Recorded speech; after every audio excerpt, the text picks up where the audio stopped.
Ahoy! Elemental Aversion versus Shirking Fortification is the conversation of most players at the moment, going back and forth on that topic currently. I will have more to say on that, but before we do that, I think it's important to establish something. And that is which abilities and effects are actually affected by Elemental Aversion, because otherwise how are you going to talk about how good it is? Fortunately, I don't need to cover everything here. Somebody else already did a test for the basic mage abilities, so I can just quickly summarize that. But I want to talk about a lot of the hard rune stuff, certain other abilities on melee weapons that count as elemental, int gems, and so on. Attunement, bow, that's now a thing. You'll see. We'll get into it. First, a brief summary of the previous test. Fusion Thunder did an excellent test, going through all the standard mage abilities, being Fire Staff, Ice Gauntlet, and Void Gauntlet. What he found there is that most abilities are affected by Elemental Aversion, especially on the Fire Staff you will be almost always affected, but there are a few outliers.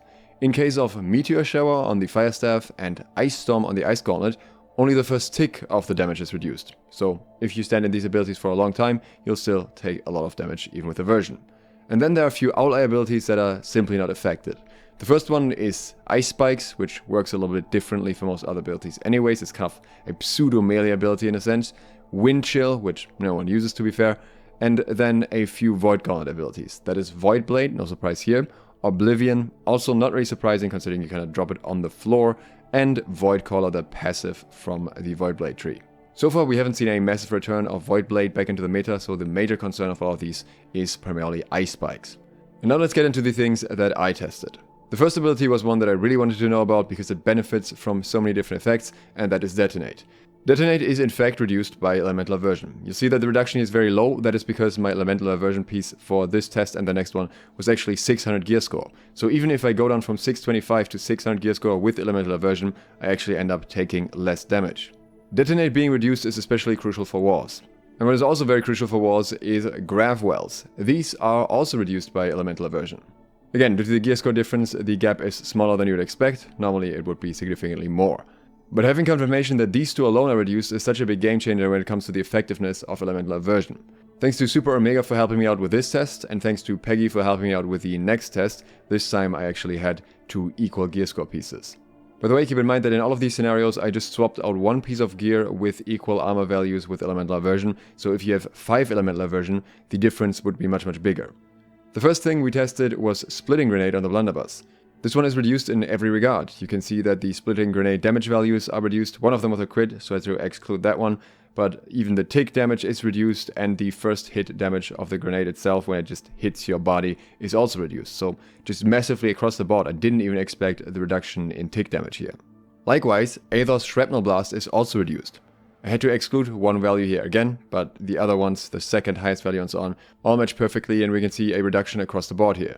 In other words, multiple damage sources of the Blunderbuss are quite heavily affected by Elemental Aversion.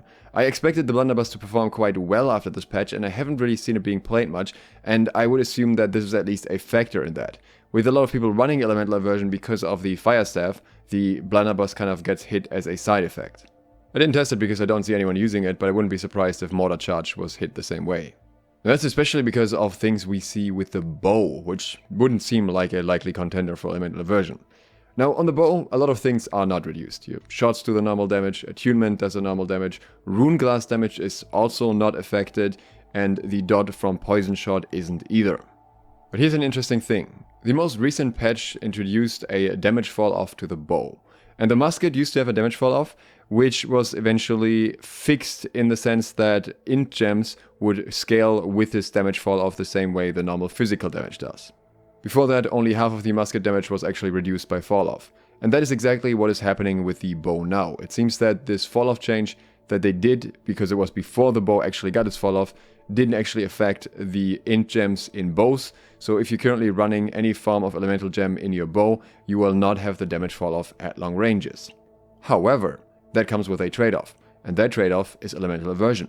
The moment you put an int gem, an illy gem into your bow, this is classified as ranged elemental damage. I was honestly somewhat surprised to find this level of consistency on Elemental Aversion, because that also means that's the same for any other ranged physical weapon where you slot an int gem. Again, this is further hitting any mage build with the Blunderbuss as well. So suppose for bow users, this will be a playstyle decision now. If you want to deal higher damage at longer ranges, you want to use the int gem, but you also take the risk of it being reduced by elemental aversion, which will also reduce your damage at closer ranges then. My advice, don't go for the int gem. Your primary targets are light armor users, and light armor users will pretty much never use shirking and almost always use elemental aversion. On the good news side, elemental attunement is not reduced, so you deal a little bit more damage there.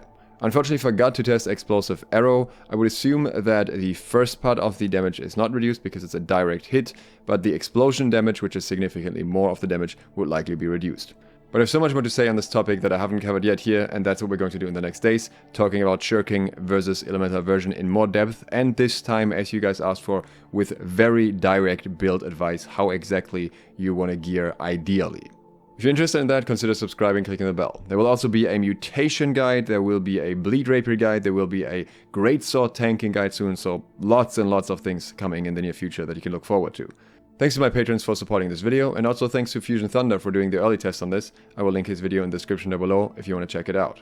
Thanks for watching, Duke Sloth, out.